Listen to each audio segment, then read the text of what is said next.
안녕하십니까. 오랜만에 김능구의 전국진단 진행하도록 하겠습니다. 이번 달에는 지난 수요일이었죠. 26일 날 드디어 새정치민주연합이 창당되었습니다. 이제 이번 지방선거 앞으로의 어떤 전국에서 이제 야당이 사실상 단일화됐다, 이래 볼 수가 있겠습니다. 그래서 이번 지방선거 예를 들면은 야당의 분열에 의한 어떤 여당의 어떤 그런 변수는 없어졌죠. 그래서 명실상부하게 1대1이 되었습니다. 그런데 이번 지방선거가 또 묘하게 돌아가고 있습니다. 왜냐? 기초선거에 정당 공천 배제를 갖다 대선 공약으로 해서 이 민주당 그리고 지금 새정치민주연합은 이 기초선거에 정당 공천을 하지 않겠다. 그리고 그 부분에 대해서 이 안철수와 그 세력들이 민주당에 대한 어떤 정치개혁 의지를 읽었다. 그걸 고리로 해서 통합이 됐다 하기 때문에 지금 그 고리를 풀면은 통합 자체가 흔들릴 수 있습니다. 그렇기 때문에 새정치민주연합은 지금 이제 그 공천을 할래도 할 수 없는 상황입니다. 하지만 선거법은 뭐냐? 선거법은 기본적으로 여야가 합의해서 통과시키고 또 그 룰에 따라서 하는 겁니다. 경기장 룰이 서로 다르면 곤란하지 않겠습니까? 예? 한쪽에서는 지금 이제 묶어놓고 한쪽은 지금 전부 다 팀플레이로 해서 이렇게 골을 넣을 수 있다. 이건 곤란한 거죠. 그래서 한 경기장에 한 선거에 룰이 서로 이렇게 달랐을 때는 그거는 공정한 선거라고 기대하기는 어렵습니다. 그렇기 때문에 이 기초선거 어떤 식으로든지 같이 가야 됩니다.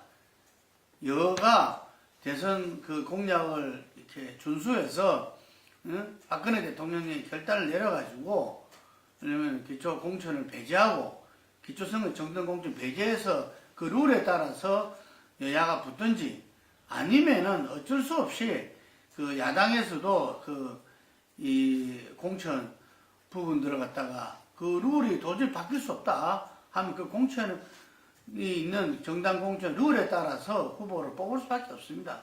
그래서 공천해서 이번에는 이 룰로 하고 그 다음에는 계속 이 공천 이렇게 그 배제에 대한 어떤 것을 국회에서 풀 수밖에 없죠. 하여간에 이번 그 지방선거는 강력 단위에서는 이 새민주정치연합이 탄생함에 따라서 물론 진보정당의 변수는 있지만 사실상 1대1 구도가 됐음에 불구하고 기초선거에서 한쪽은 그 공천 지금은 치열하게 진행 중입니다. 새누리당은. 그런데 한쪽에서는 이거 뭐 갈팡질팡입니다. 전부 다.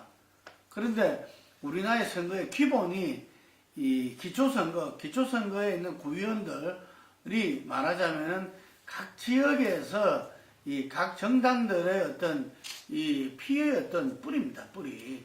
그 뿌리의 어떤 이 가장 정치 세력을 형성하는 막바지 뿌리 지점이 지금 정당 공천 배제가 한 게 아니라 자기들만 됨에 따라서 그 위에 단체장 그리고 이게 강력 선거에도 영향을 줄 것이다 하는 이 우려와 추측이 상당히 많은 편입니다. 그래서 그것의 어떤 추이가 어떻게 될 것이냐 이게 지금 굉장히 주목할 만한 것이고 새정치민주연합에서는 과연 이 부분들을 어떻게 풀어낼 것인가 새로운 지도부가 드디어 그 안철수 공동대표가 박근혜 대통령한테 영수회담을 제의했죠. 우리 대선에서 약속했던 부분들을 박근혜 대통령이 지켜라, 입장을 밝혀라 하고 지금 요청했습니다. 과연 그 부분을 이전처럼 이렇게 묵살할 건지 어쨌든 130석의 어떤 야당 대표가 요청하는 걸 갖다가 무조건 무시할 수만은 없겠죠. 상당히 그래서 오늘 12시에는 또 원영 경기도에서 후보로 놓은 이 의원이 1인 시위를 한답니다. 그 약속을 촉구하기 위해서. 하여간 바야흐로 이 지방선거와 전국은 드디어 내가 아닌 기초선거 정당 공천 이렇게 쏠리고 있다고 보여집니다. 지난번에서 이어서 이번에는 지난번에 지금 올라와 있는 거는 새누리당, 새정치민주연합 7, 그 다음에 경합이 셋 해서 773, 17건대 강력단체장을 그렇게 받습니다. 근데 이번에 변수로는 어쨌든 간에 정몽준 의원이 치고 올라오면서 박원순 지금 현 시장이 좀 주춤거리고 있다. 그래서 서울시장이 현재로서는 경합으로 보여진다. 이런 겁니다. 이게. 그리고 인천시장 선거가 유종복 장관이 드디어 출마를 했죠. 이분은 인천의 명문고등학교 재물포고등학교를 나오고 인천에도 여러 활동을 했지만 김포시장, 김포국회의원으로서 경기도 사람인 줄 알았는데 알고 보니까 또 인천 토백이었다. 이런 이야기도 나옵니다. 그런데 아직까지는 역부족이나 현재 유종복 장관이 상당히 높게 나오고 추세가 올라가는 상승폭이 큽니다. 그래서 인천도 어떤 측면에서는 경합으로 둘 수 있다. 그래서 다른 지역은 큰 변화가 없고 제주에서 원희룡 의원이 전 의원이 출마를 표명하고 경선이 100% 여론조사에 됨에 따라서 제주도가 새정치가 아니라 새누리당이 좀 안정세를 보이는 이렇게 됐죠. 그래서 새누리당은 기존에 7군데는 대전, 대구, 울산, 세종, 경북, 경남, 제주는 여전히 우세라고 볼 수 있는데 새정치민주연합은 지난번에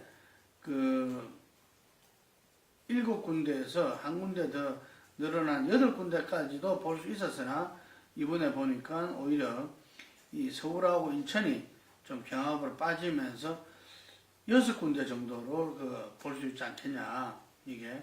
그래서 경합이 경기 부산에서 서울 인천으로 늘어나서 이렇게 4군데가 됩니다. 그래서 새누리당이 7, 새정치민주연합이 6, 그리고 경합이 수도권이 모두 경합으로 들어갔습니다.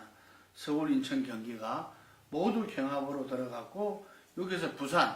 그래서 이번 선거의 승부는 이 경합지역 4군데 수도권 서울, 인천, 경기와 부산에서 승부가 어떻게 나느냐에 달려있다 해도 과언이 아닙니다.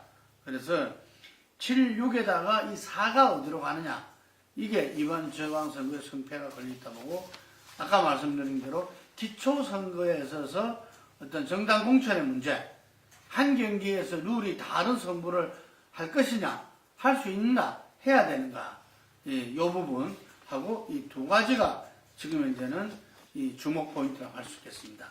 네, 오늘 여기까지 하겠습니다.